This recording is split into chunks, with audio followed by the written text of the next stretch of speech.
G'day, how we all going? We're back at it again. We're trying out this Shank Keg carbonation idea. This time, we've got a whole keg ready to roll. Alright, so what we're going to try to do is create some carbonation in here, and I'm going to push that wet hot beer that I've got sitting in the keg venter, and I'll try to push it out using the pressure that's created in this keg. See if we can't transfer all 21 litres using the gas or CO2 that we produce using this here Shank Keg, proper Shank Keg idea now going on. Alright, so 500 gram of sugar. We'll chuck that in here now. Hang on, we'll just come back. I thought we might make a little bit of a paper funnel, save throwing sugar all over the floor. Here we go. So I'll put the sugar in. This is 500 gram of sugar. Cool, no spills. In the sugar with some yeast nutrient as well. And what we'll do now, we've got 4 litres of water.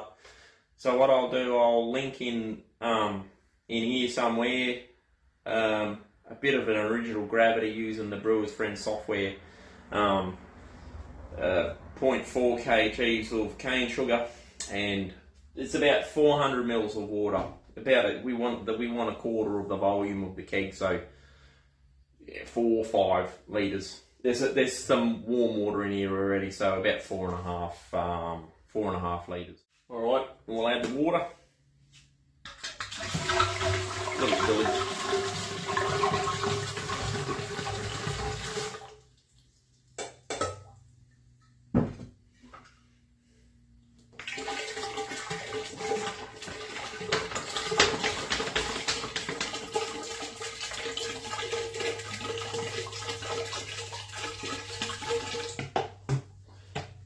And last but not least, the good old bread yeast. It's available, it's on hand, it's cheap, it does the job. So I reckon we'll just add in 1, 2, maybe 4, make it 5 teaspoons in there.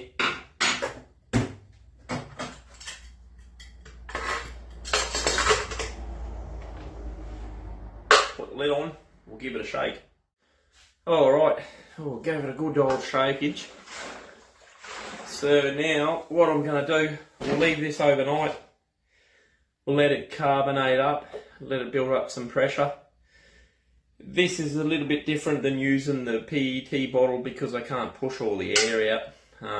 So I know it's going to be a little CO2, a little oxygen, so already I'm seeing some red flags when it comes to using this as a bit of a carbonation or you know, a secondary CO2 type vessel.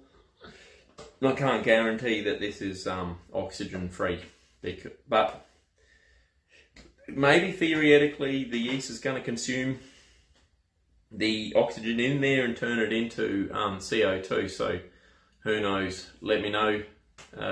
What do you think?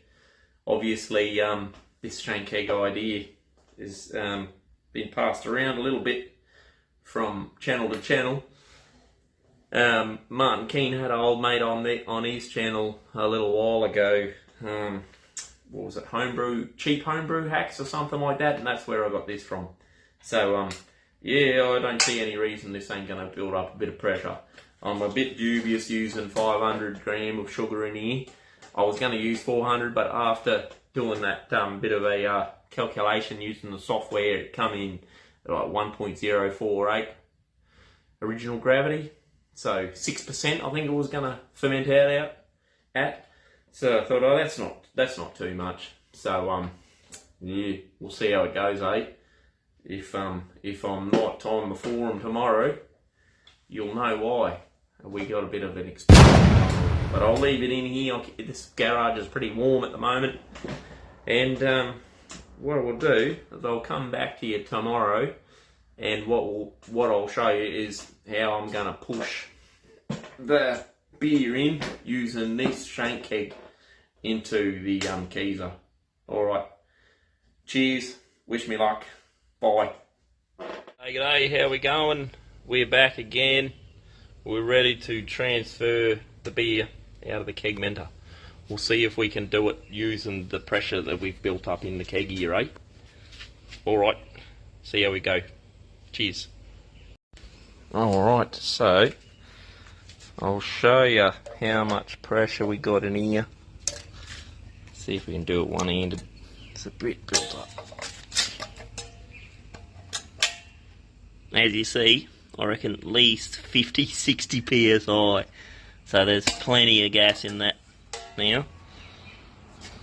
It's got a slight little bit of a leak, but anyway. So we've got to hook it up. We'll just purge the line. Bit of beer while we play around with this. Bit of a foamy one, but anyway. That's the pressure from the last Shank Keg one. Got a bit there. Alright, we'll connect her up. Alright, we're transferring in now.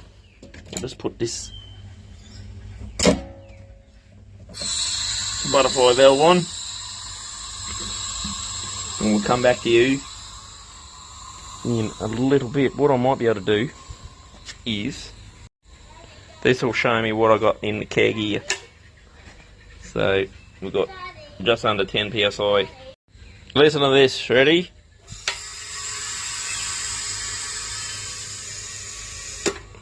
That's got plenty of gas in there. Let's see what we've put on here.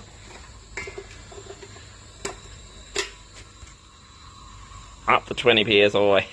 Alright, I'll come back to you when we're all sorted in. See if we can push all this beer into the keg using the pressure that we built up using a bit of bread yeast and sugar in that Shank Keg. Alright, cheers. So this is pretty sweet. So I can see what sort of pressure is in the keg menter. So I know when to give it a bit more of a burst from the bloody Shank Keg. I've had to tilt it up on its side because it got caught on the bloody hop canister inside. As you see, she's still going. So this is pretty sweet. So I can see what sort of pressure is in the keg menter. So I know when to give it a bit more of a burst from the bloody Shank Keg. I've had to tilt it up on its side because it got caught on the bloody hop canister inside. As you see, she's still going. Alright. She's empty. It worked. So adding, what, 500 gram of sugar and a bit of bread yeast. And we were able to push all this just using the CO2 built up in this Shank Keg here. And what I'll do now, just to give this receiving keg a bit extra CO2, I'll just bring this over, put that on there.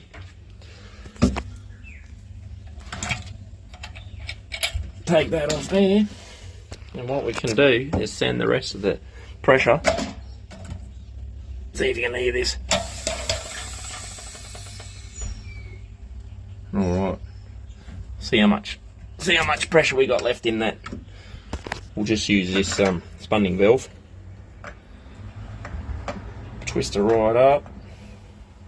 But I'm pretty excited with this. I think I'll be doing this a bit more.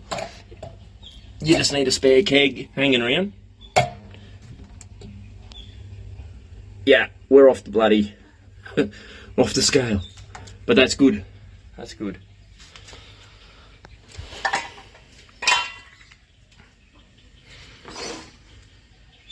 Alright, thanks for watching. Hopefully you might want to try this out for yourselves. Cheers.